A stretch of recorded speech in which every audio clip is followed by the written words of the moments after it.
Pak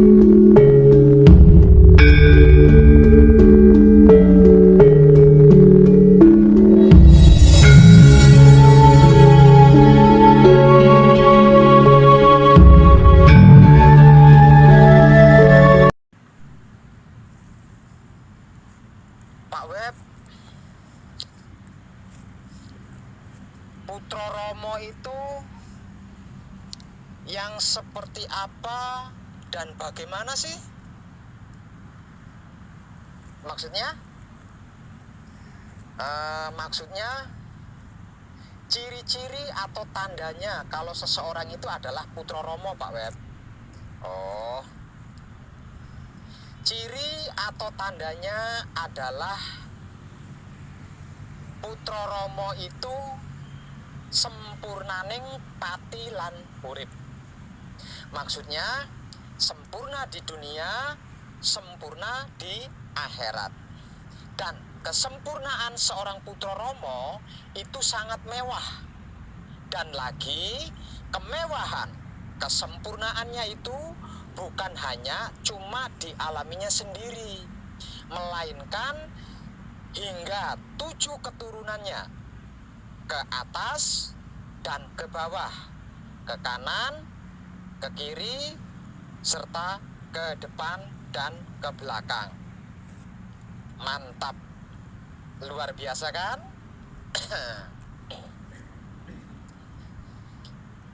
Kenapa dan mengapa saya berani katakan itu dengan tegas? Ini sabdanya.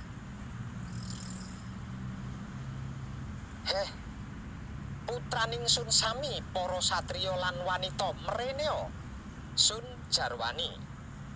Mangertiyo jeneng sira wus ingsun sabdo dadi kitab suci sejati ada makna wastanipun. Iku wujudiro wulang reh sejati iku uniniro. Berbudi bawa laksono kadya lakuniro. Pratandha jeneng sira putraning sun. Kalau diterjemahkan bebas dalam bahasa Indonesianya, kurang lebih artinya seperti ini. Wahai anak-anakku semua, para satria dan wanita, kemarilah aku beritahu. Mengertilah, dirimu sudah aku sabda menjadi kitab suci sejati ada makna, itulah wujudmu. Nasihat kebenaran sejati itulah bahasa dan perkataanmu. Bersifat luhur dan bersikap baik jadilah lakumu.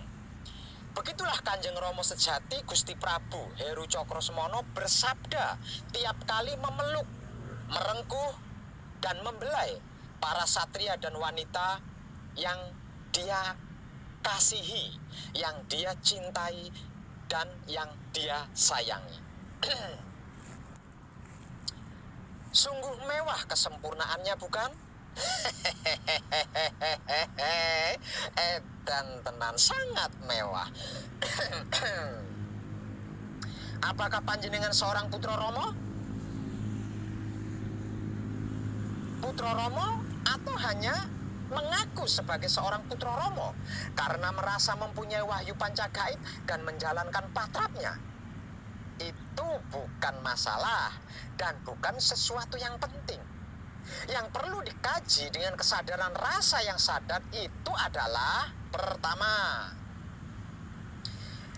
sudahkah diri kita ini menjadi kitab suci sejati ada makna seperti yang tersabda oleh Kanjeng Rama sejati Gusti Prabu Heru Cokrosemono, yang artinya setiap gerak tubuh dan gerak hatinya selalu menjadi contoh dan teladan serta inspirasi yang sempurna bagi sesama makhluk hidup.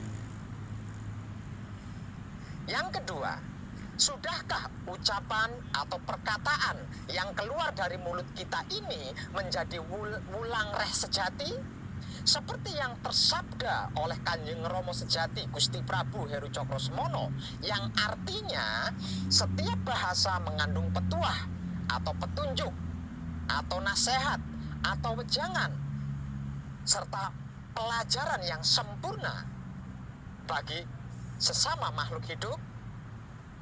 Yang ketiga, Sudahkah perbuatan dan kelakuan kita berbudi bawa laksono seperti yang tersabda oleh Kanjeng Rama Sejati Gusti Prabu Heru Cokrosemono, yang artinya sifat dan sikap kedirian kita bisa menjadi motivasi dan inspirasi serta contoh teladan yang sempurna bagi sesama makhluk hidup.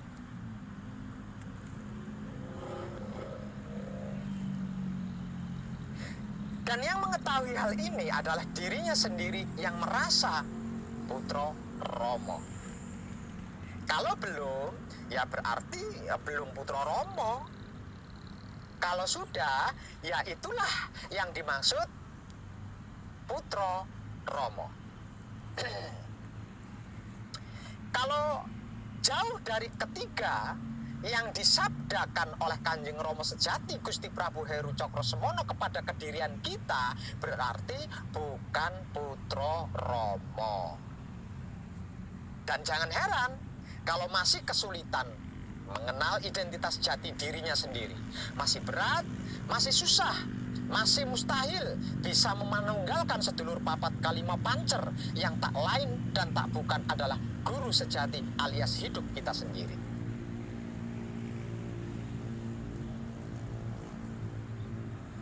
Sehingganya, walaupun sudah mengerti, sudah memahami, bahkan sudah mengetahui apa dan bagaimana itu wahyu panca gaib dan wahyu panca laku, namun tetap saja akan mengalami dan melakukan hal-hal yang hanya pantas dilakukan oleh orang awam pada umumnya.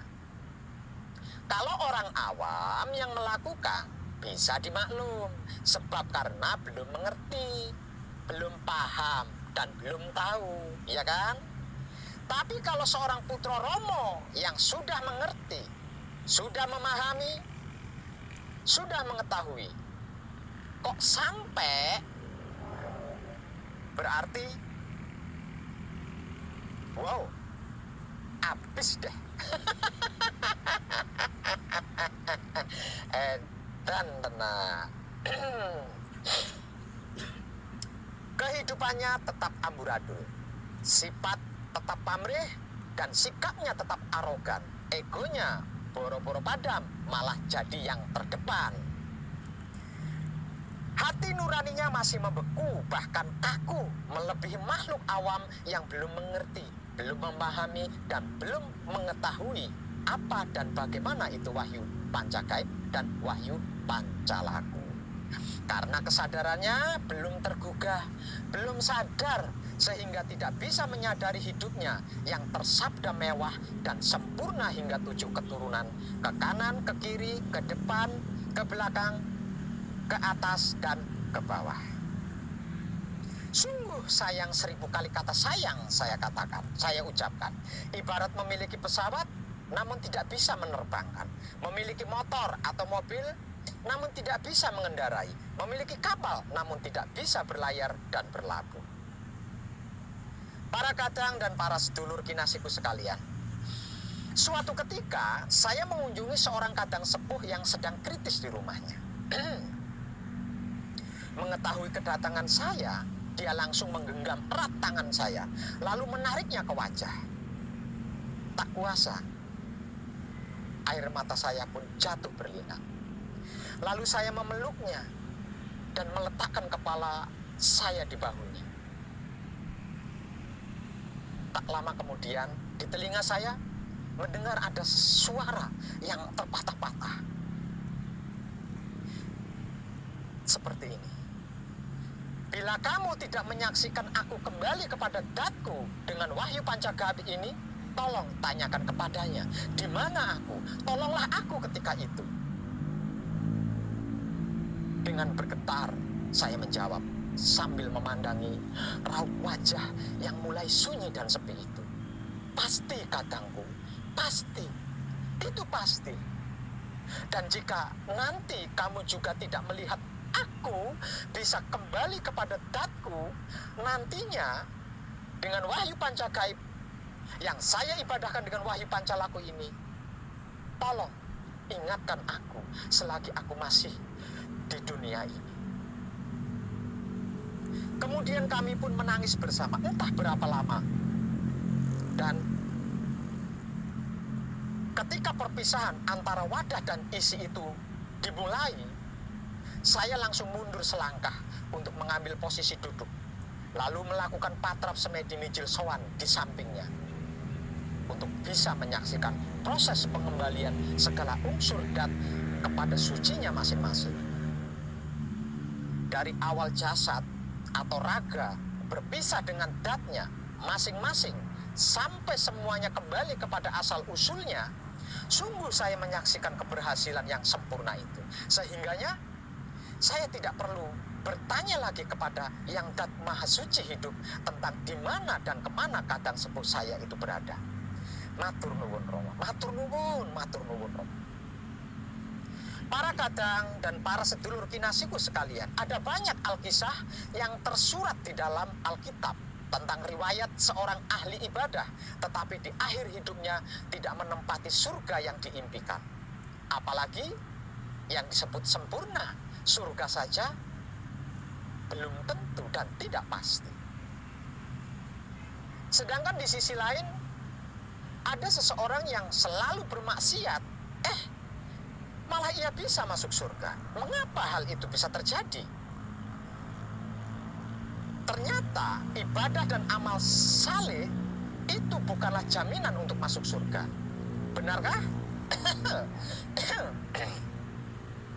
Ya, tidak ada jaminan kalau orang yang tekun beramal ibadah itu masuk surga. Karena orang bisa masuk surga itu bukan sebab dikarenakan ditentukan dengan melihat amal ibadahnya, bukan, tetapi karena memperoleh rahmat dan ridha Allah. Yang namanya rahmat dan ridha Allah hanya dapat diraih atau diperoleh dengan cara mentaati segala perintahnya dan menjauhi segala larangannya. Perintahnya itu apa sih Pak Web? Perintahnya adalah membersihkan Baitul Ma'mur, Baitul Muharram, dan Baitul Muqaddas dari noda kotoran dan kemelekatan apapun jenis dan sebutan istilahnya, dan menjaga agar supaya tidak ternoda lagi, tidak terkotori lagi, dan tidak termelekati lagi. Baitul Ma'mur, Baitul Muharram, dan Baitul Muqaddas, inilah yang sering saya bahasakan dengan jaga pikiran, jaga hati, jaga kelamin. Larangannya itu apa Pak Web? Larangannya adalah tidak mengotori, tidak menodai, tidak melekati Baitul Ma'mur dan Baitul Muharram serta Baitul Muqaddas atau pikiran, hati, dan kelamin. Kalau tiga baitullah ini sampai terkotori dan ternodai serta termelekati oleh sesuatu apapun istilah sebutannya, bahkan Nabi Muhammad Sallallahu Alaihi Wasallam pun tidak berani menjamin seseorang masuk surga. Sebab yang menentukan orang itu bisa masuk surga atau neraka adalah Allah itu sendiri, bukan nabi manapun. Seperti yang diriwayatkan oleh Abu Hurairah bahwa Rasulullah Shallallahu Alaihi Wasallam bersabda, tidak ada seorang pun dari kalian yang amal ibadahnya bisa menyelamatkan dirinya.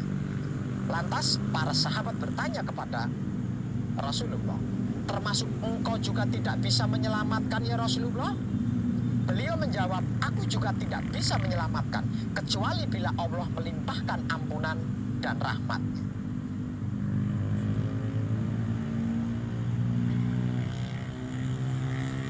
Hadis riwayat Sahih Muslim.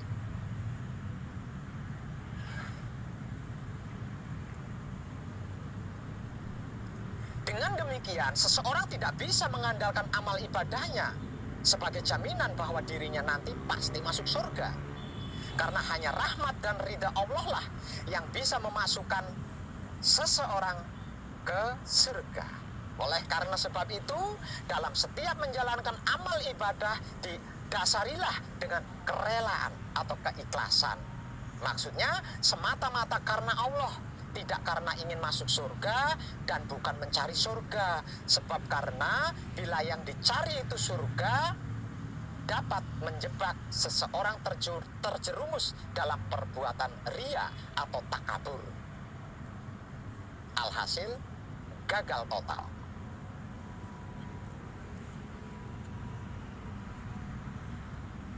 Dengan amal ibadah semata-mata karena Allah, siapa tahu kan Allah memberikan rahmat dan ridhanya. Misalkan tidak, ya jangan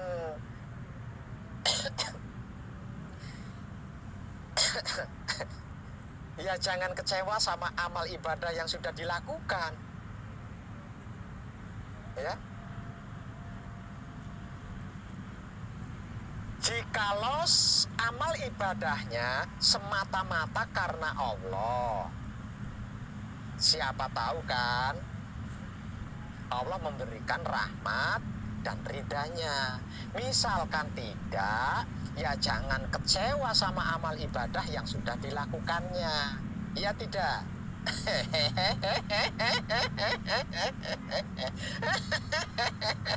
Edan tenang.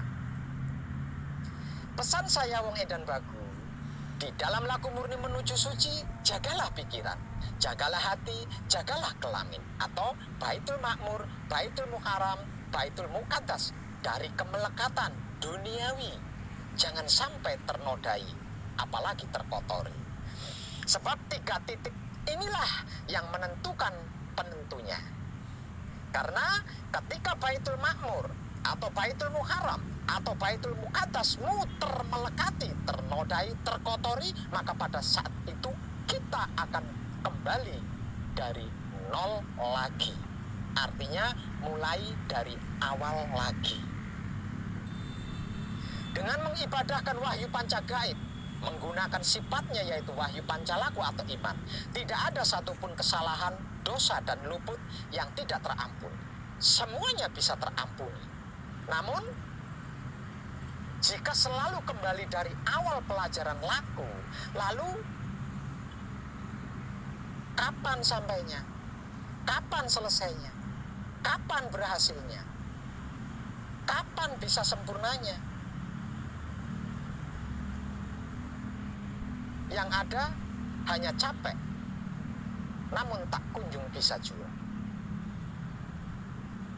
Salam setuhan penuh cinta kasih sayang dari lubuk hati saya wong edan bagu yang paling dalam. Selamat, selamat, selamat. Rahayu, rahayu, rahayu. Damai, damai, damai, tentram. Saya wong edan bagu ngaturaken sugeng rahayu lir ing sambikala amanggih yuwana pinayungan mring ingkang maha suci Basuki Yuwono Teguh Rahayu selamat. Berkah selalu untuk semuanya tanpa terkecuali, terutama para sedulur, khususnya para kadang konto dan kanti anom saya yang senantiasa direstui Yang Dat Maha Suci hidup. Om Santi Santi Om. Dan salam kebajikan. Wassalamualaikum warahmatullahi wabarakatuh. Terima kasih, terima kasih, terima kasih, dan I love you full untuk panjenengan semuanya. Mwah.